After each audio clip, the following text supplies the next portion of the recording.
주시고 도우실 줄로 믿으시기를 바랍니다. 2015년을 시작하면서 나는 누구냐? 이 질문과 함께 삶을 살아가고 있습니다. 첫째 주 우리가 배웠습니다. 나는 누구냐? 나는 죄인인데 용서받은 죄인이다. 하나님 여러분의 죄를 용서하심을 믿으시기를 바랍니다. 이거 인정하면 행복해요. 죄 가운데 태어난 거, 죄지며 살아가고 있고 앞으로도 죄 안 지을 자신 없어. 그래도 죄 없다고 얘기하고 싶은 거야. 이거 아닌 거죠. 죄인임을 솔직하게 인정하면, 만일 우리가 우리 죄를 자백하면 저는 미쁘시고 의로우사 우리 죄를 사하시며 모든 불의에서 우리를 깨끗하게 건져주시고 용서하시는 그 예수님의 사랑하심으로 여러분의 죄를 용서해 주심을 믿으시기를 바랍니다. 인정하자는 거잖아요. 네가 누구냐? 나는 죄로 가득 찬 사람입니다. 지난주에 조셉 얼라인이라고 하는 사람이 쓴 글 하나 보니까 거기에 뭐라고 있느냐면, 죄는 죄인데 아닌 것처럼 우기고 싶은 죄들이 있대요. 애매한 죄들. 죄예요, 아니에요? 죄지요. 회개하고 싶지 않은 죄들, 회개가 잘 안 되는 죄들, 그 중에 하나가 고집스러운 무지함이랍니다. 무식한 게 죄라는 거 아세요? 무식하면 말이나 잘 들었으면 좋겠어. 고집까지 부려대면요 대책 없습니다. 이게 죄라는 거예요. 고집스러운 무지, 꿍하고 말 한마디 안 하는 사람들 있죠. 거짓말하는 사람이나 욕하는 사람도 나쁜 사람이지만 고집 부리고 말 안 하고 뒤집어 쓰고 있는 것들도 죄라는 걸 아셔야 돼. 하나님과 거리감을 두고 살아가는 것도 죄라고 시작합니다. 더 이상 가까워지고 싶지 않아.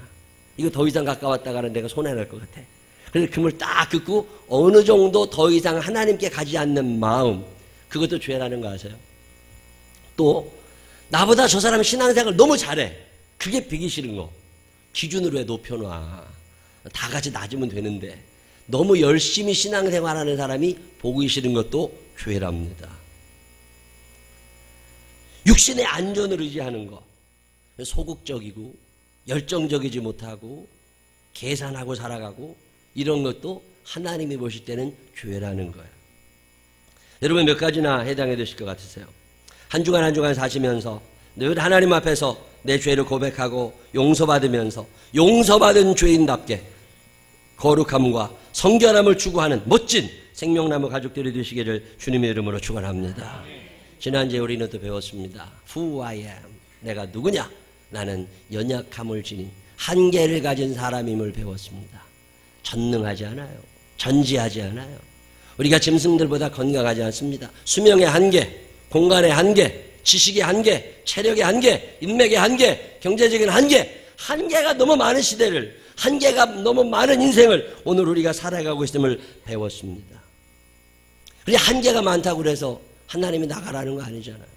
한계 많음을 알고 연약함을 알기에 도우심하 약속하시고 기다리고 계시잖아요.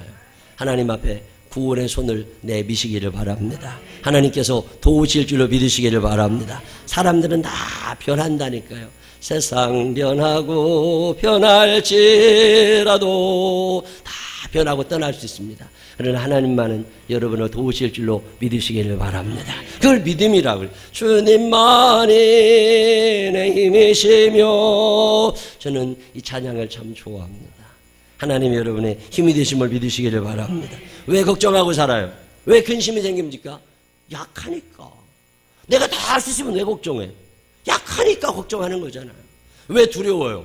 한계가 있으니까. 노후 대책은 어떻게 해야 되나? 이거 사업에서 망하면 어떻게 해야 되나?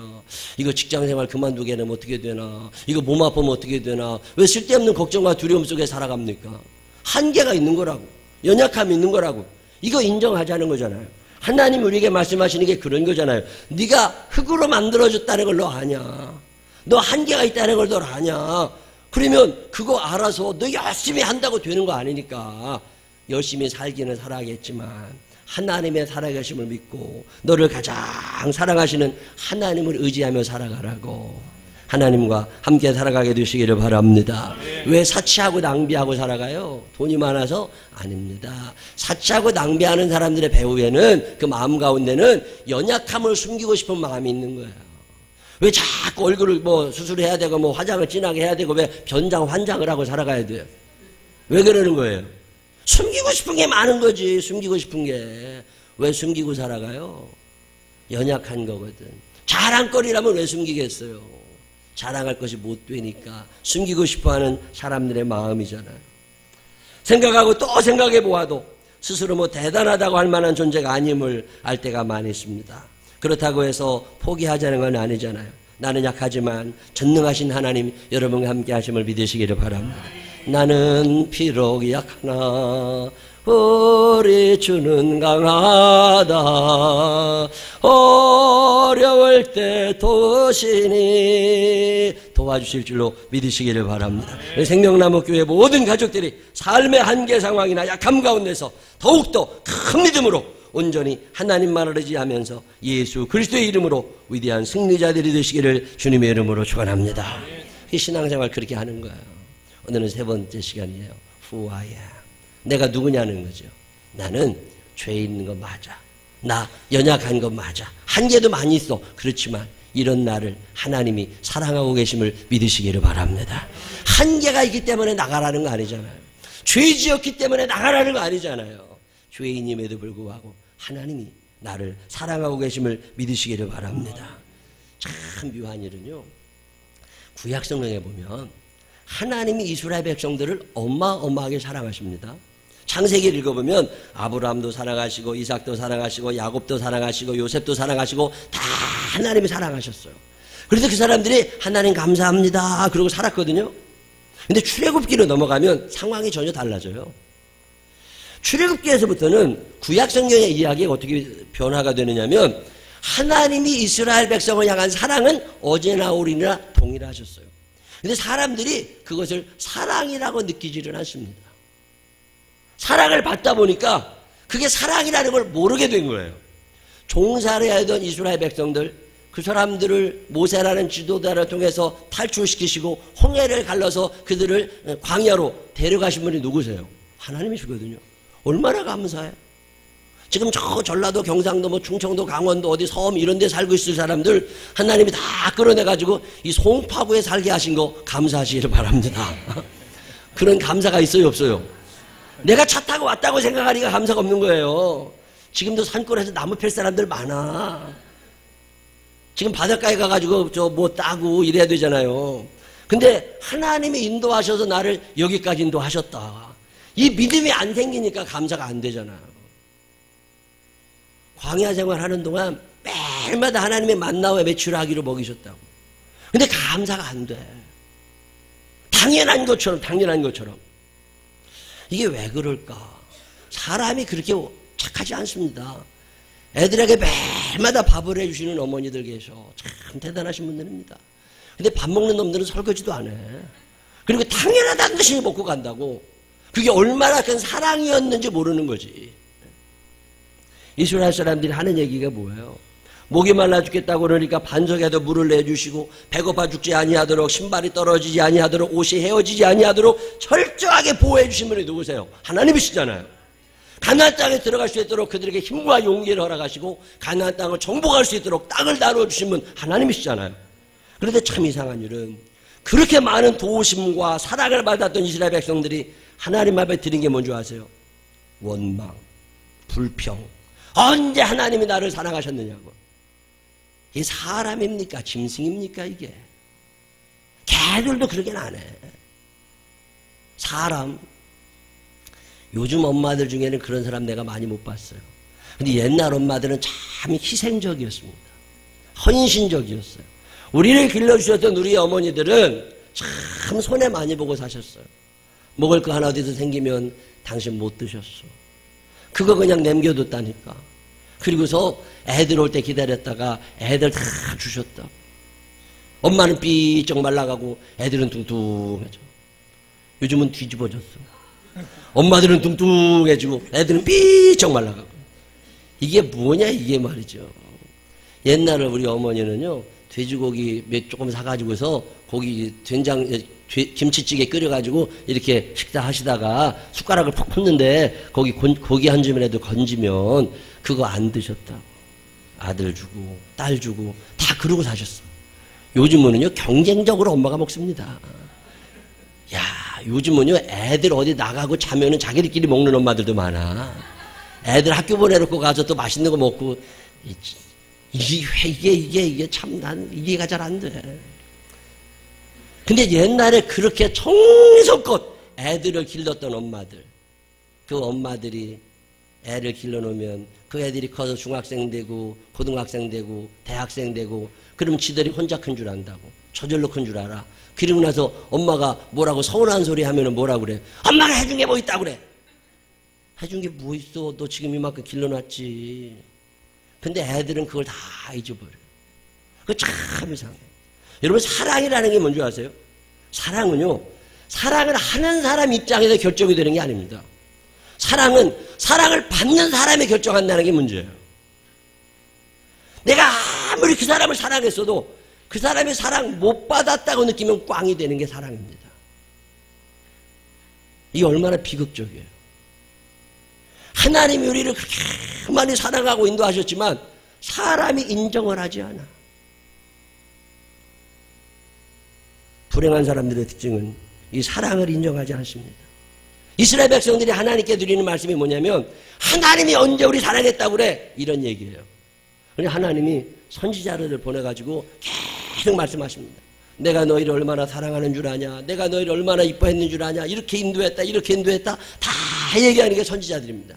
이스라엘 백성들이 그 얘기를 다 들은 다음에 뭐라 그래요? 거짓말하지 말라고. 거짓말하지 말라고. 문명은 엄마가 너 사랑하는 거 아니야? 아빠가 너 사랑하는 거 아니야? 너 엄마가 너 기저귀 채워준 거 기억하냐? 기억 안 나지? 내가 봤어. 너 엄마가 너 기저귀 채우는 거 봤어. 너 엄청 울었어. 고집도 엄청 부리고. 그거 알아요, 몰라요, 애들이? 몰라. 그러니까 언제 나를 사랑하셨느냐고 까불어내는 거예요. 하나님이 진노하십니다. 배반하는 이스라엘 백성들에게 하나님이 매를 대십니다. 그 매를 대시기 위하여 애굽이라는 나라, 바벨론이라는 나라, 아수르라는 나라를 사용하셔서 전쟁을 일으키십니다. 폐허가 되고 사람이 죽어가는 속에서 깨달을 줄 알았어요. 근데도 깨닫지를 못합니다. 그러면서 늘 하는 말, 하나님이 언제 우리를 사랑했다고. 하나님의 사랑을 인정하지 않고 산 거예요. 하나님께서는 나를 사랑하신다고 하는 그 사실 믿어지지 않은 거예요. 이게 오늘 우리의 비극이라는 거잖아요. 이스라엘 사람들이 왜 그렇게 불행하게 살다가 광야에서 다 죽고 전쟁으로 죽고 기근과 지진과 전염병 속에 다 죽고 두려움과 불안함 속에 살아가느냐? 간단합니다. 하나님이 사랑하셨지만 그 사랑을 받아들이질 않은 거예요. 하나님의 사랑을 인정하지를 않은 거예요. 왜 불쌍해져요? 소외감, 절망, 낮은 자존감들 이거 왜 생기는 거예요? 사랑받지 못했다는 거잖아요. 사랑은 믿음에서 출발한다는 거 아세요? 하나님이 나를 사랑하신다고 하는 이 믿음, 이 믿음에서부터 사랑의 열매를 맺기 시작합니다. 그런데 대부분의 사람들은 이걸 인정하려고 하지 않아요. 제가 참 좋아하는 말이 있습니다.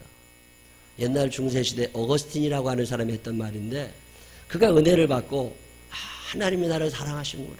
이거 알고 난 다음에 그가 어떤 이야기를 하느냐면 이 세상에 사랑할 사람이라고는 나 하나밖에 없는 것처럼 그렇게 사람이 많은데 하나님 입장에서 이 세상에 사랑할 사람이라고는 나 하나밖에 없는 것처럼 그렇게 나를 사랑하셨다는 거예요. 나는 이 고백이 여러분에게도 있게 되시기를 바랍니다. 이 세상에 사랑할 사람이라고는 나 하나밖에 없는 것처럼 당신의 사랑을 다 쏟아주시더라는 거죠. 저는 요한복음 3장 16절에 있는 말씀을 참 좋아합니다. 하나님이 세상을 이처럼 사랑하사 독생자를 주셨으니 있는 저를 믿는 자마다 멸망하지 아니하고 영생을 얻게 하리 하심이라. 이거 어렸을 때 많이 외운 말씀이잖아요. 노래도 있고 많이 외웠어요. 근데 이게 믿어지지는 않은 거예요. 그냥 알고 있는 거지. 그러던 어느 날 제가 이 말씀이 믿어졌습니다.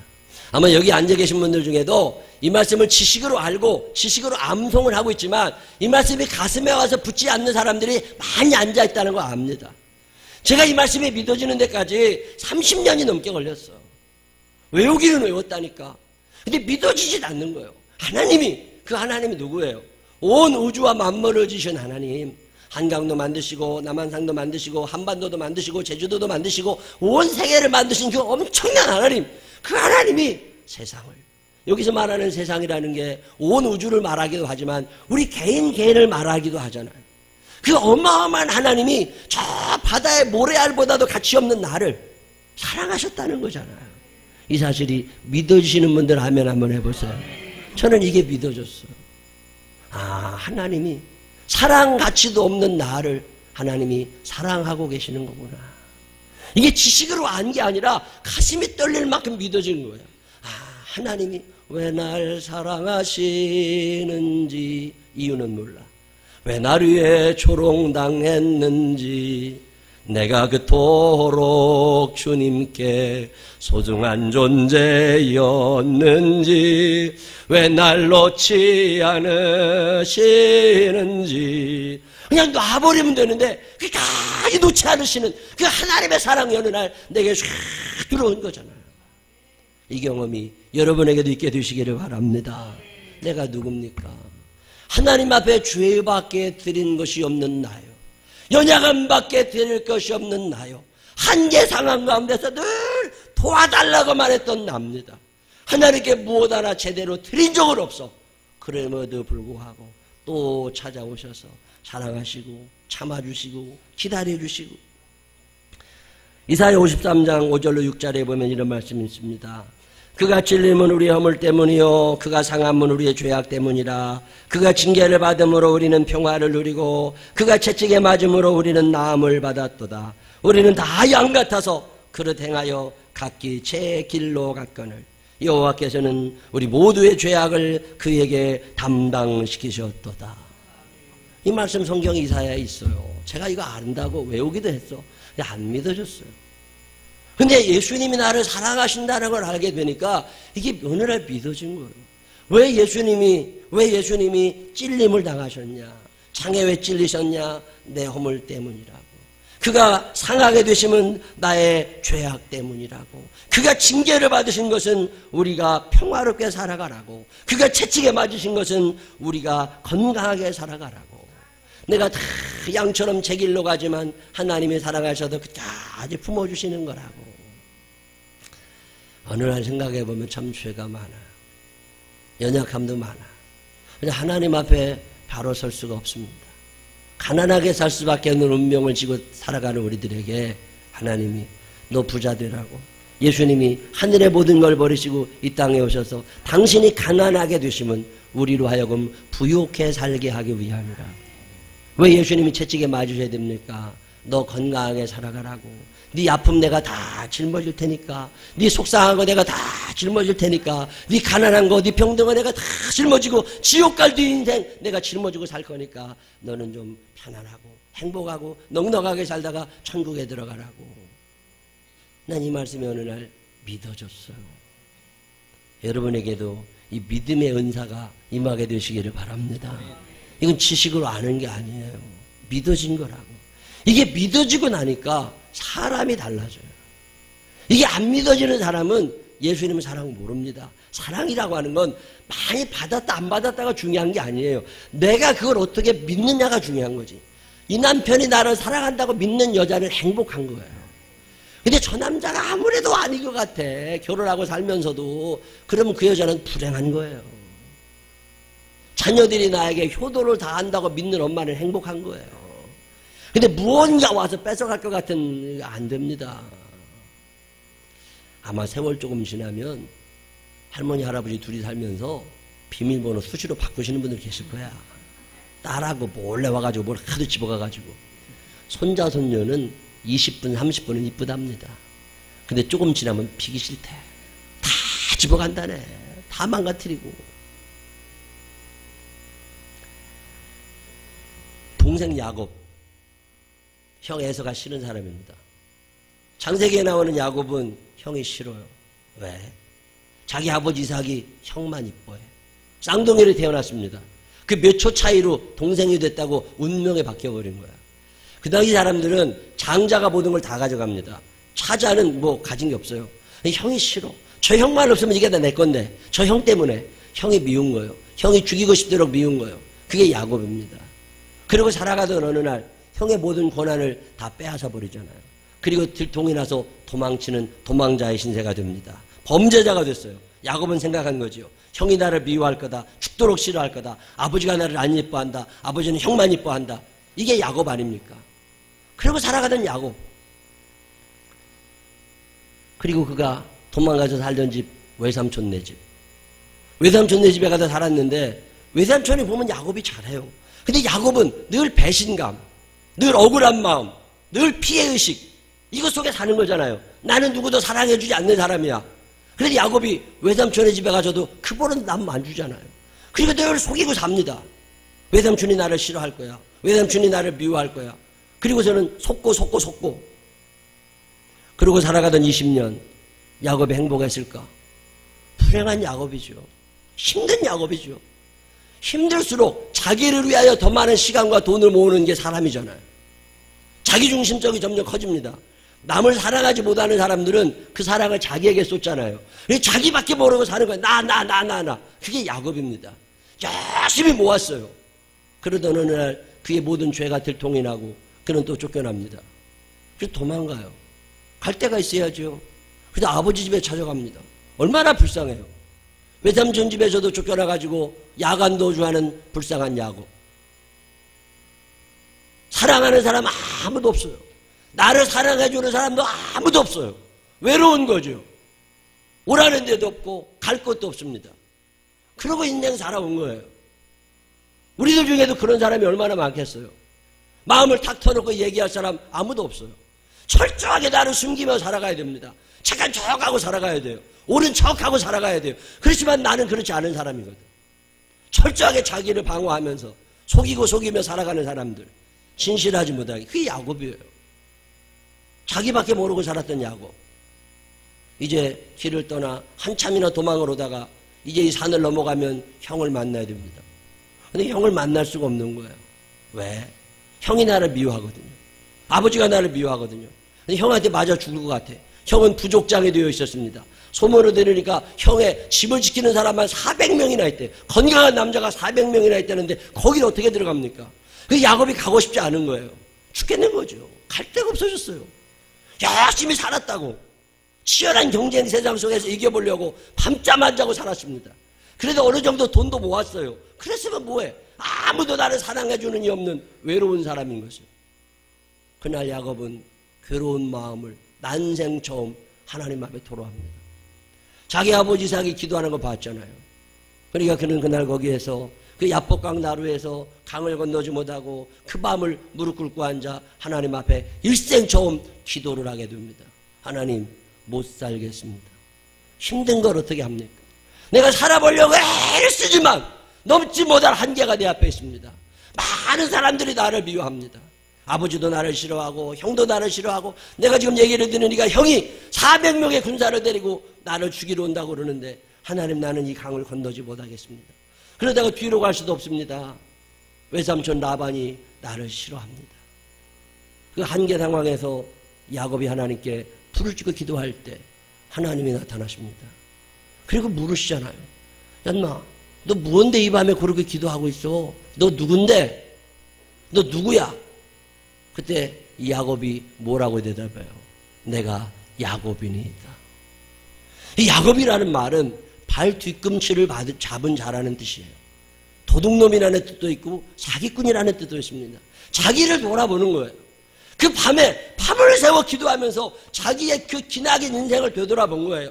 남 속이며 살아왔던 인생, 남의 발 뒤꿈치를 잡아서 넘어뜨려야 했던 시원했던 그런 인생, 초라하고 아무에게도 사랑받지 못하고 외롭게 살아왔던 자기의 인생을 얼마나 울며 하나님 앞에 얘기했겠어요. 근데 하나님이 내 이름이 무엇이냐? 이게 제가 야곱입니다. 제가 남의 발 뒤꿈치를 잡아 넘어뜨리며 살던 놈입니다. 하나님, 이렇게 살지 않았다면 내가 못 살았을 겁니다. 그때 하나님이 야곱에게 뭐라 그러세요? 너 이제 야곱 그만해라. 남 발꿈치 잡아서 넘어뜨리고 사기치고 이런 거 그만해라. 너 혼자가 아니다. 너는 혼자인 줄 알았지만 사실은 내가 너와 함께하고 있었다. 너 아무도 몰랐지만 너 아버지도 너 형도 너 외삼촌도 너를 사랑하고 있었다. 아이, 하나님, 그게 무슨 말씀이십니까? 나는 그런 사람들의 사랑을 받은 적도 없습니다. 나는 하나님의 사랑을 받은 적도 없습니다. 그게 오늘 성경 읽은 본문이에요. 말라기 1장 2절. 거기도 뭐라고 얘기하시는 거예요? 여호와께서 이르시되 내가 너희를 사랑하였노라 하나, 내가 너희를 사랑하였노라 하나, 너희는 이르기를 주께서 어떻게 우리를 사랑하셨나이까 하는도다. 나 여호와가 말하노라, 에서는 야곱의 형이 아니냐. 그러나 내가 야곱을 사랑하였고 내가 너를 사랑했다. 너만 모르고 있었지 내가 너를 사랑했다. 그리고 하나님이 한 말씀 더 해주십니다. 너 이제는 그만 싸워라. 네가 싸우려고 애쓰지 않아도 남들이 너한테 져줄 거다. 사랑하니까 아버지가 너한테 져줄 거다. 형이 너한테 져줄 거다. 외삼촌이 너한테 져줄 거다. 네 아내와 네 자녀들과 네 주변에 있는 많은 사람들이 사랑하기 때문에 너에게 져줄 거다. 그러니 너 걱정하지 말고 사랑 안에 살아가라. 그게 이스라엘이에요. 하나님과 사람으로 더불어 겨루어 이긴 자. 어떻게 야곱이 하나님을 이깁니까? 어떻게 야곱이 에서를 이깁니까? 이길 수 있는 게 아니죠. 져주는 거죠. 어떻게 애들이 아빠를 넘어뜨리겠어요? 씨름하다가 아빠가 넘어져 주는 거지. 그날 야곱은 하나님을 다시 만납니다. 자기를 사랑하셔서 져주시는 하나님. 지금껏 내가 산 것이 아니라 하나님의 은혜와 사랑으로 살았구나. 그러고 생각해 보니까 라반이라는 외삼촌이 나쁜 사람 아닙니다. 나쁜 자기를 20년 동안 걷어먹여 주었던 사람이 외삼촌 라반임을 알았습니다. 라반의 딸 2사람을 자기의 아내로 주었음도 알았습니다. 그의 종들도 자기에게 주었음을 알았습니다. 자기가 사기치면서 자기 양떼를 점점 늘려갈 때 다 알고 있으면서도 끝까지 자기 조카를 밀어주었던 외삼촌 라반의 사랑을 알게 된 거죠. 자기가 속이는 줄 알면서도 속아 넘어가 주셨던 아버지 이삭의 사랑을 그날 야복강에서 야곱은 깨닫게 됩니다. 자기가 못된 짓을 하는데도 형이라고 받아주고 참아주었던 에서의 사랑을 그날 야곱은 알게 됩니다. 그래서 야곱은 용기를 얻습니다. 그랬구나. 그러면 내가 이 형을 만나러 가도 죽지 않을 수도 있겠다. 왜 형이 나를 죽일 거라고 생각해요? 내가 형을 죽이고 싶은 거거든. 그러니까 형이 나를 죽일 거라고 생각한 거지.